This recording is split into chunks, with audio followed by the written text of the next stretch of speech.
So yan yung ating motor na damage, no? Na aksidente tayo.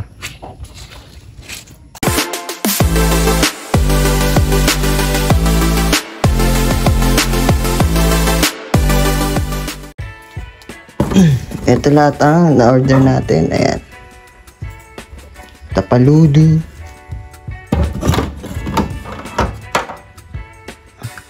Rack cover. Ayan. Headlight lens. Lens lang yan. Hindi yan yung assembly. Mahal kasi yun. Ito. Tapaludo.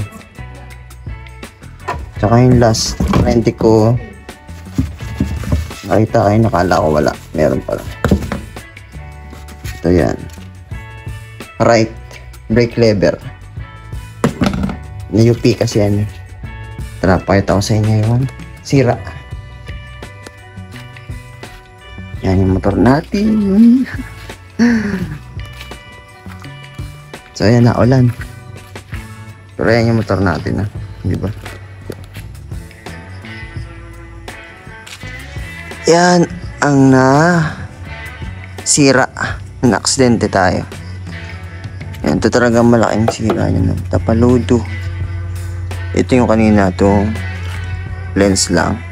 Pero yung headlight LCD yung kasi may tama din and basag yan. Pero okay pa naman. Hindi ko naman na pinaltan kasi mahal. 8,000 yung buong ganyan kasi. Tapos ito front cover, basag din niya kasi ito. Kaya bilang ko na rin. Itong M shape naman to, okay naman yan, hindi napapalitan yan. Ito lang naman. Tapos itong ano tawag dito,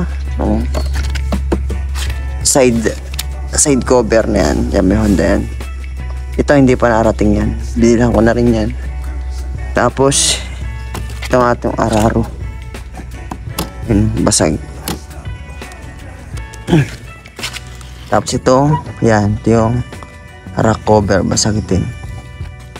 Ito yung right lever, brake lever, na-UP. So per dito naman sa likod wala naman yung damage. Meron pala.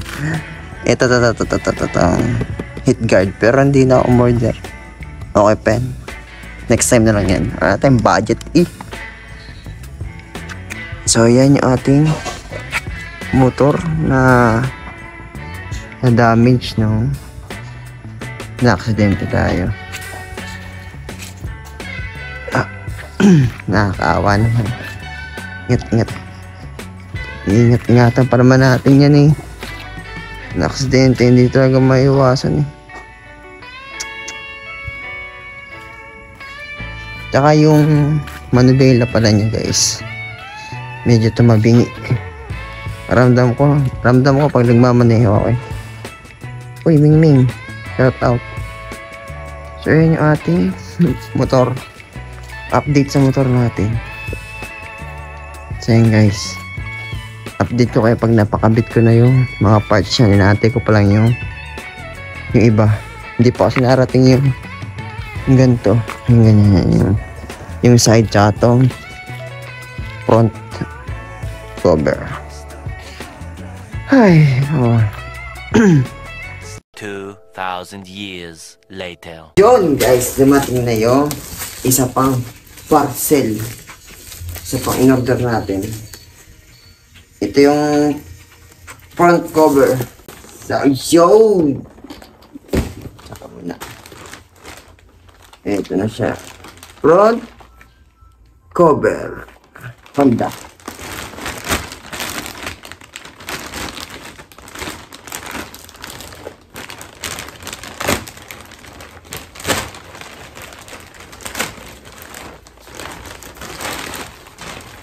Yan.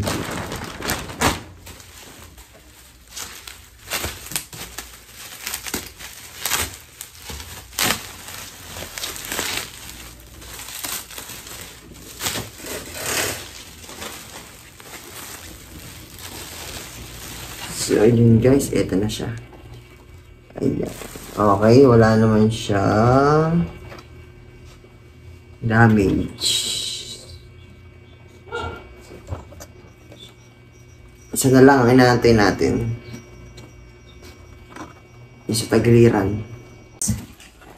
Yung ating last package. Ito. Medyo basa pa kasi naulan dito eh. Yan. Ganun ulit ng video na harapan.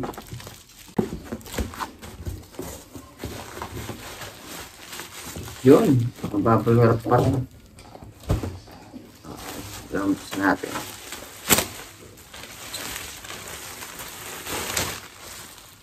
So yun, eto na guys. Yan, sinasabi ko. Pang side cover.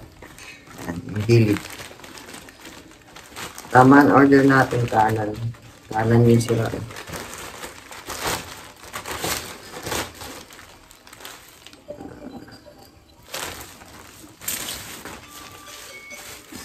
Eto.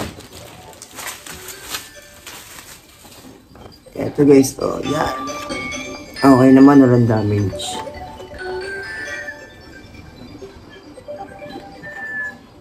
So yun, pakapit na natin. Kompleto na. Tara, let's go. So yun guys, welcome back to my YouTube channel. So, and dala ko na yung mga parts natin na para dito sa motor na ipapalit natin dito sa ating motor. Ito pa yung isang parts, yung araro. So, hanap tayo ng pwedeng shop na pwedeng magkabit dito. Yun. So, tara guys, samahan nyo ako. Let's go!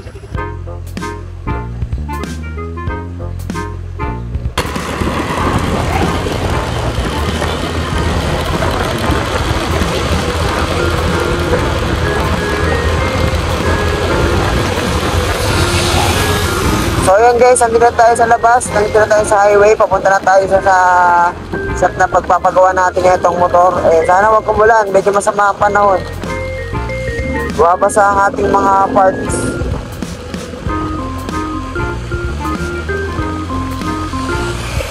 So update ko lang ulit kayo mamaya guys. Mamaya ulit, let's go!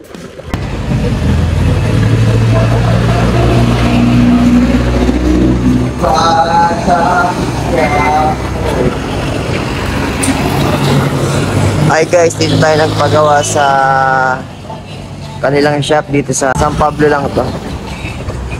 Tapat ng Antox. Tapos sa school. Dito tayo nagpagawa.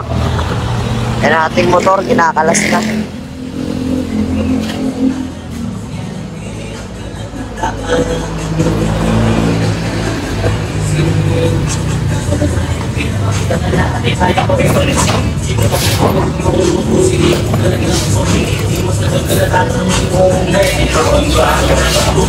Saan matumutan? Ayan sila ulit. Binabaklas na ang ating motor. Magiging bago na ulit yan. Naman ang mundo. Ito ipapalit natin.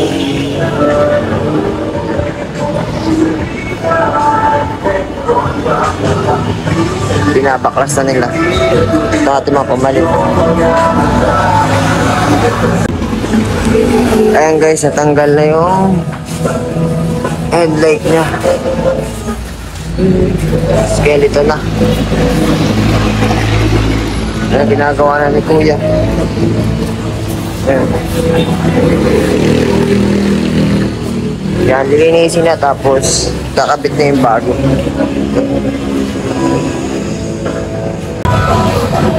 Ayan na, binabasag na ni Kuya.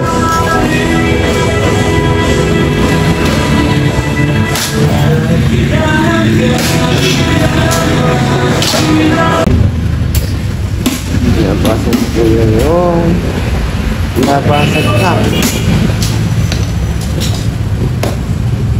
motor natin.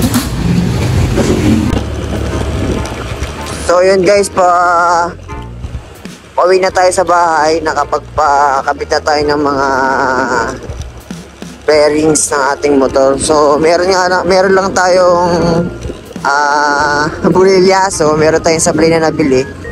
Yung araro na nabili ko is pang B2. So, mali ang nabili kasi nakalagay naman kasi dun sa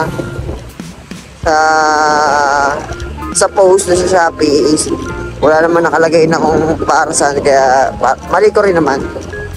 So yun, hindi natin napalitan yung araro, sira pa rin yung nakakabit dito.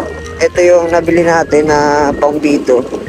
So next time na lang tayo magpapakabit nun kasi sa kasa na tayo bibili, pero matagal kasi dumating pag sa kasa eh. Pero yung ibang parts naman nakabit na and goods na rin. Tinanggal ko na rin yung sticker na ikinabit ko dito, yung kinover up ko. Binalik ko na rin sa dati sa stock sa kulay orange. And pakita ko sa inyo mamaya pag nandun na tayo sa bahay, pauwi na tayo. Nandito tayo sa Limbil, San Marcos. So hindi ko na video yung ibang parts ng paggagawa kasi robot na rin ako. Ilang percent na lang to, kaya ito na lang yung binidyo ko yung pauwi. So guys, mamaya ulit update ko kayo pag nasa bahay na tayo. Let's go! Ayun guys, ito yung motor natin na pinaayos. Ito na itsura niya ngayon, parang bago na ulit, no? Yun nga lang, medyo tabingi yung yung tapaludo dun sa gulong kasi napabangga nga yan, medyo tumagilid yung manubela. Pero ayun na nga. Yan yung napayos natin. Diba, medyo okay na kesa dun sa talagang sirang-sira. And tinanggal ko na rin yung in-over up nating sticker na gray kasi nasira na, nabangga eh, kasi kaya ibinalik na natin sa dati sa stock. So ang hindi ko pa na orderan dyan, ito nga,